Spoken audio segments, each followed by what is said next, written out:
நீங்கள் பார்த்துக் கொண்டிருப்பது உங்கள் விஜய். இன்னைக்கு தன்னை முன்னிலைப்படுத்திக் கொள்வதற்காக இவங்க என்னெல்லாம் பண்றாங்க, என்னென்ன சேட்டையெல்லாம் பண்றாங்க? ஒரு எம்என்சியில் ஒர்க் பண்ணுறேன்.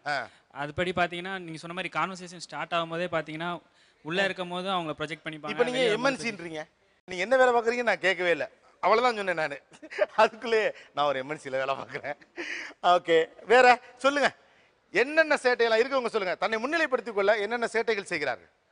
சார், ஒரு குரூப்பில் ஒரு 10 பேர் 6 பேர் பேசிகிட்டு இருக்கோம் அப்படின்னா மட்டன் தட்டியே பேசிகிட்டு இருப்பாங்க. நம்ம ஒரு இன்புட்ஸ் கொடுத்தோன்னா அதை அக்செப்டே பண்ண மாட்டோம். மட்டன் தட்டியே பேசிக்கிட்டு இருப்பாங்க, எப்போவுமே தான் எல்லாம் தெரியுங்கிற மாதிரி கொஞ்சம் முன்னிறுத்தல். S, correct. அவங்க எங்கேயாவது அப்ராட் ப்ராஜெக்ட்ஸ்க்கு போயிருந்தாங்கன்னா நம்ம என்ன இப்போ ஏதாவது நம்ம சொன்னோன்னா, நான் யூஎஸ் போயிருக்கும் போது ரோட்லாம் அப்படி இல்லை, இங்க யூகேல வந்து பிரிட்ஜஸ் ரொம்ப நல்லா இருக்கு, அந்த மாதிரி எதுக்கு எடுத்தாலும். ஸோ அவங்க யூஎஸ் போயிருக்காங்க, யூகே போயிருக்காங்க, நம்ம எங்கேயும் போலையே, அந்த மாதிரி. ஸோ மினிமமே வெளிநாடு தான், அங்கெல்லாம் ரோடுகள் பெருசா இருக்கும் அந்த மாதிரி.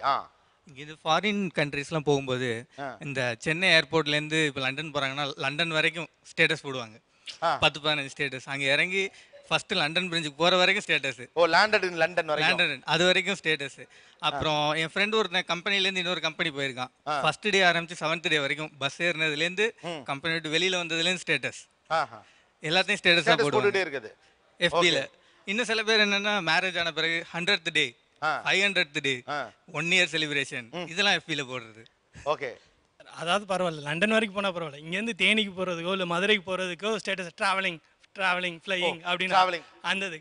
இப்போ வந்து உட்காந்தோடனே மேலே இருக்க எல்லாரும் ஃபஸ்ட்டு பண்ண வேலை செல்ஃபி. அடுத்த நிமிஷம் ஃபேஸ்புக்கில் போட்டு அது டுடே பார்ட்டிசிபேட்டட் நீயானா அப்படின்னு சொல்லி ஸ்டேட்டஸ் போட்டுறது. அதுக்கு 10 likes வர வரும். ஓகே, ஸோ அங்கே உட்காந்து ஈவன் சீஃப் கெஸ்ட் முதற்கொண்டு எல்லாருமே அதான் பண்ணது. வந்தோடனே செல்ஃபி. ஆமா, அராத்து ஒரு செல்ஃபி. அராத்து செல்ஃபி எடுத்துட்டு தலை சரி பண்ணிட்டு இருந்தீங்களா? இன்னைக்கு முதல் ஸ்டேட்டஸே அதான், ஈவினிங் போன முதல் ஸ்டேட்டஸ் அதான் அப்லோட் பண்ணிட்டு today I attend this one அப்படின்னு சொல்லி ஒரு ஸ்டேட்டஸ். ஆனா அராத்து வந்து அவருடைய ஒப்பீனியன்ல நீயானா பத்தி கரெக்டா கிளீனா எழுதியிருந்தார்.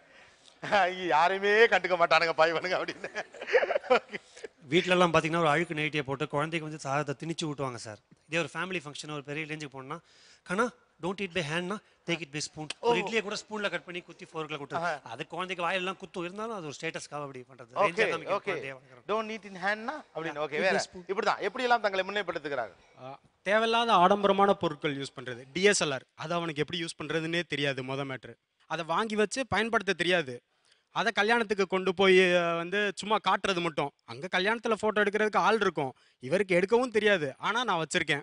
தன்னை முன்னிலைப்படுத்திக்குள்ள வேற என்னெல்லாம் செய்யறாங்க? இங்கிலீஷ்ல பேசுவாங்க சார். இங்கிலீஷ்ல பேசுவாங்களா? இப்போ அது ரொம்ப குறைஞ்சிருச்சு சார். இங்கிலீஷ்ல முன்னிலைப்படுத்திக்க முடியாது. இப்பெல்லாம் தமிழ்ல பேசினா வேணா முன்னிலைப்படுத்திக் கொள்ளலாம். ஒரு ப்ரோக்ராம் கண்டக்ட் பண்ணா அவங்க தன்னை முன்னிலைப்படுத்தி அவங்க சொல்றதை மற்றவங்க கேட்கணும். இந்த ஆர்கனைஸ் பண்ணும்போது நம்ம அதுக்கு லீடரா இருந்து அவங்களுக்கு கீழே ஈக்குவல் கேடரா இருந்தா கூட அவங்க சொல்றதை மற்றவங்க கேட்கணுங்கிற மாதிரி ஒரு எண்ணத்தோடய செயல்படுவாங்க. அவங்கள ஃபோக்கஸ் பண்ணுவாங்க, உத்தரவு எல்லாம் போட்டுக்கிட்டே. ஆமா, கொஞ்சம் அப்படியே சாஃப்டா பண்ணாலும் அது அவங்க இதை கேட்கணும் அப்படிங்கிற எண்ணத்தோடய செய்வாங்க.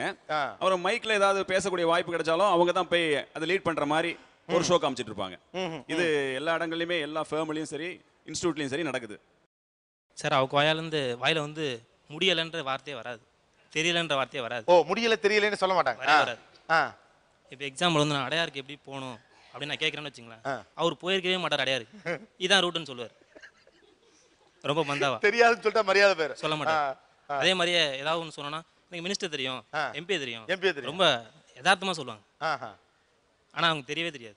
எது சொன்னாலும் எனக்கு அவர் தெரியும், இவரை தெரியும். கண்டிப்பாக சொல்லுவாங்க. முன்னிலைப்படுத்திக் கொள்ள செய்யப்படும் சேட்டைகள் என்ன சார்? இவங்க ஃபேஸ்புக்கில் ஜென்ரலாக போடுற ஃபோட்டோஸ் பார்த்தீங்கன்னா அவங்களுடைய லைஃப் ஸ்டைலை ஜஸ்ட் அவங்க சொசைட்டிக்கு காட்டுற மாதிரியான ஃபோட்டோஸ் மோஸ்ட்லி இருக்குன்னா, இதான் என்னுடைய லைஃப் ஸ்டைல்.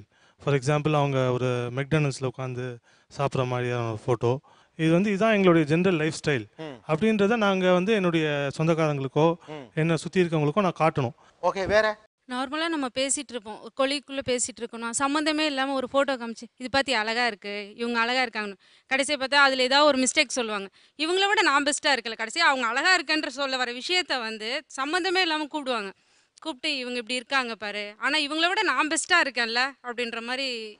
ஓகே, ஒரு பெண்கள் உலகத்தில் அப்படி இருக்குன்னு நினைக்கிறேன். ஓகே, இப்போ அங்கே இருக்க பார்ட்டிசிபென்ட் ஒருத்தர் வந்தோடனே எல்லாம் பெர்ஃப்யூம் அடிச்சுட்டு வந்திருப்போம். இங்கே வந்தோடனே தான் மேலே பெர்ஃப்யூம் அடிச்சார். இங்கே வந்து பெர்ஃப்யூம் டியோட்ரண்ட், அதுவும் டியோட்ரண்ட் ஷர்ட்டுக்கு, டியோட்ரண்ட் ஷர்ட்டுக்கு. யாரு என்னன்னா there's a purpose. I want to justify that I belong to this category. So, இது மூலியமா I want to draw their attention that this should be a topic. ஓ அப்படியா?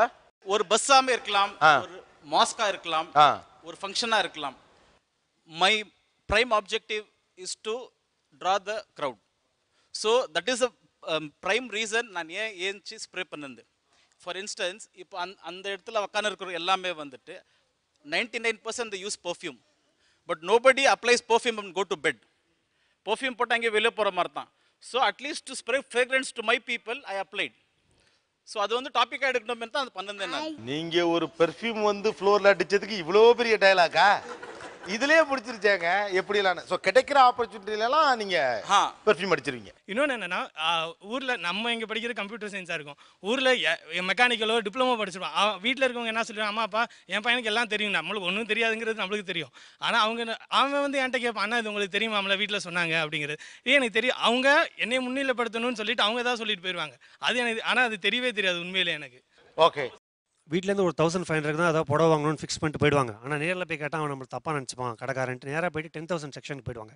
அங்கே கும்பல் கொஞ்சம் ரிச்சான பீப்புளாக வருவாங்க, ஜாஸ்தியாக இருக்கும். அங்கே போய்ட்டு அதை எடுங்க இதை எடுங்கன்னு பார்த்து இல்லை இதில் ஜரிகை கம்மியாக இருக்குன்னு அப்படியே 10,000 8,000 6,000 கடைசியில் 1500 வந்துட்டு சாதாரண ஒன்று எடுத்து போயிடுவாங்க. ஸோ அங்கே இருக்க வரைக்கும் அவங்களுக்கு அந்த ஸ்டேட்டஸ் இருக்கும். கடைக்காரன் உங்கள் ரிச் பீப்புள்னு வச்சு நல்ல புடவை எடுத்து போடுவோம். அந்த ரேஞ்ச் அப்படியே மெயின்டைன் பண்ணிட்டு அவங்க என்ன வேணுமோ அதை வாங்கிட்டு போயிடுவாங்க. ஓ, இது ஒரு ஐடியா. சார் பைக்கு ஓட்டிக்கிட்டு நடு ரோட்டில் நிற்பான், தம்பி கொஞ்சம் ஒதுங்கி போயா அப்படி ஒரு பார்வை. என்னையா ஒதுங்கி தானேயா போக சொன்னேன், என்ன அப்படி நம்ம தான் வெயிட் அந்த மாதிரி அந்த வெயிட் அங்கே குடிக்க கஞ்சில், அது வேற விஷயம். ஓசி வண்டி ஆச்சுங்களா. எங்கள் ஊரில் காரு திருப்போம், அந்த இடத்துல நான் வேகத்தடை போட்டிருக்கோம் எங்கள் இதில் இருந்து. அந்த இடத்துல ஒருத்தர் வந்து கார் நிப்பாட்டுவார். நான் அவரை கூப்பிட்டு, சார் இப்படி வந்தால் வண்டி கிண்டி மோதி சின்ன பிள்ளைங்க வரும் வந்து மோதிடுவாங்க சார், திரும்புகிற இடம். சரி, எந்த ஊர் நீ தான் நிற்க அதிகாரம் இப்படி வெட்டி பந்தா.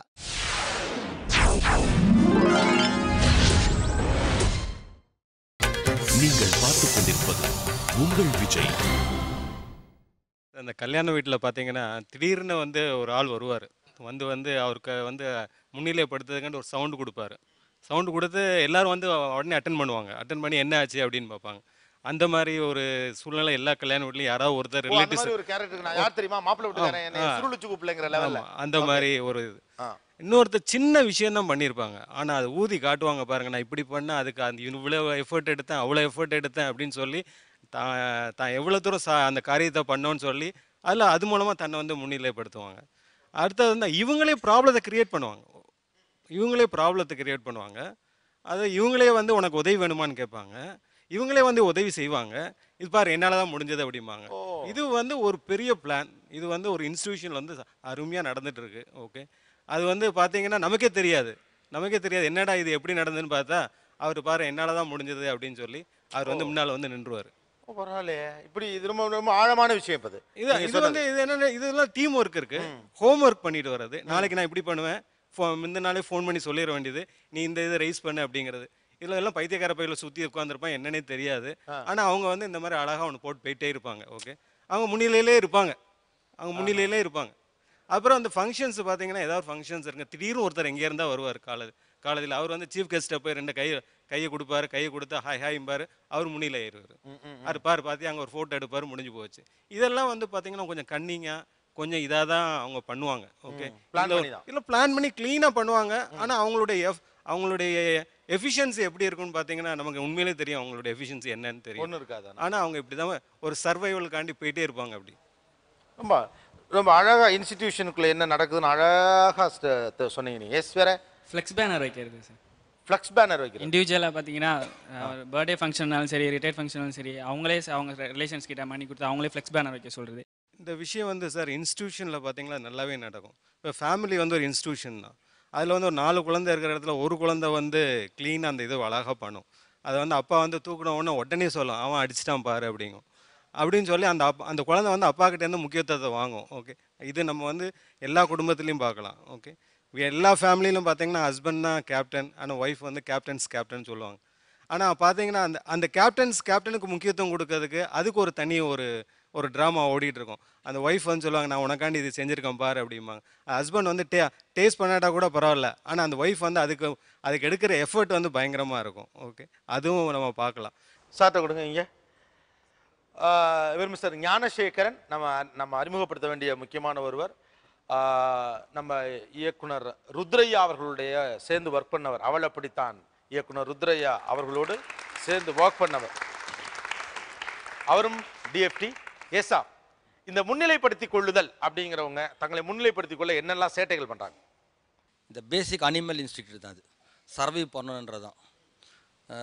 உணவு உடை இருப்பிடம் சொல்லுவாங்க இல்லைங்களா, இது கூட வந்து சர்வைவலுடைய எக்ஸ்டென்ஷன் தான் அது. இப்போ நான் முன்னிலைப்படுத்துறது என்னதே கூட இது வந்து அதனுடைய எக்ஸ்டென்ஷன் தான் அது. இது வந்து பல விதத்தில் வந்து வெளிப்படுது, அவ்வளோதான். அது இது வந்து வேண்டுமா வேணாமான்றது கொஷினே கிடையாது. இது கட்டாயம் வேணும், அது வேணும். ஆனால் அவங்க எந்த மாதிரி வளர்ந்துருக்காங்களோ வாழ்ந்துருக்காங்களோ, அவங்க எப்படி எந்த மாதிரி போதனைகள் அவங்களுக்கு வந்திருக்கோ, அந்த போதனைகள் வந்து ஒரு போதையாகி அதுக்கு எப்படி அடிமையாயிருக்காங்களோ அது ஏற்றபடி அவங்க கொஞ்சம் அதிகமாகவோ கம்மியாக வெளிப்படுத்துகிறாங்க, அவ்வளோதான். ஆனால் வெளிப்படுத்தலைன்னா அவங்க வந்து இது பொருள் மாதிரி தான். இது ஒரு பொருள் வந்து எல்லா இடத்துலையும் போய் சார் விளம்பரப்படுத்த வேணும். அது நல்லா இருக்குன்றதுக்காக ஒரு இடத்துல மூலை இருந்தால் அது யாரும் வாங்க போகிறதில்ல. ஆனால் அது விளம்பரப்படுத்தப்பட்டுட்டு அதுக்குண்டான குவாலிட்டி இருந்தால் தான் சர்வே ஆகும். அது சர்வே ஆகணும்னா சரியான மேட்டர் தான் விளம்பரப்படுத்தணும். அதே சமயம் எவ்வளோ தான் இருந்தோம் அது சரியாக விளம்பரப்படுத்தலைன்னா அது மூலையில் தான் தூங்குது. இன்னொன்று அது முன்னிலைப்படுத்தப்பட வேண்டிய அவசியம் இருக்கு. அவசியம் இருக்காது. கார்த்திக், ஒரு காலத்தில் நீங்கள் வந்து குழந்தைங்களை இன்ட்ரடியூஸ் பண்ணும்போது நம்ம நேரங்கள் டைமில் பார்த்தீங்கன்னா ரொம்ப நல்ல பையன், அதிகமாக பேச மாட்டான். ஸோ அதிகமாக பேசாததை ஒரு குறியீடாக இருந்த காலம், அப்போ தான் நல்ல பையன் அப்படின்றது. இன்றைக்கி வந்து கம்யூனிகேஷன் வேர்ல்டு, அதனால் எல்லாமே வந்து பேச ஆரம்பிக்கிறாங்க. நிறைய பேசி அது அவங்களுக்கு வந்து அதுக்கான ஸ்பேஸ் இருக்குது.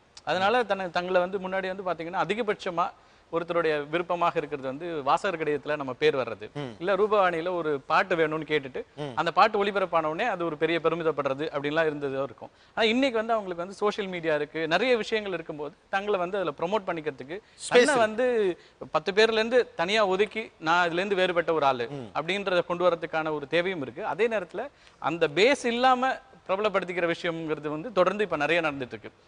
எங்கெல்லாம் வந்து இன்ஸ்டிடியூஷனலாக நடந்த விஷயங்கள், ஒரு அரசியல் இயக்கமாக அல்லது சினிமா, எல்லா இடங்கள்லையும் இந்த முன்னிலைப்படுத்தலுங்கிறது பல ஆண்டு காலமாக இருந்துகிட்டே தான் இருக்குது. ஏதாவது ஒரு குறியீடாக வளர்த்துட்டே இருப்போம். ஆனால் இப்போ இண்டிவிஜுவல்ஸ் தங்களை முன்னிலைப்படுத்துறது, தங்களை வந்து பிராண்டாக மாற்றுறது, நீங்கள் அந்த பிராண்டிங் அப்படிங்கிற ஒரு விஷயம் எல்லா இடத்துலையும் வந்துருச்சு.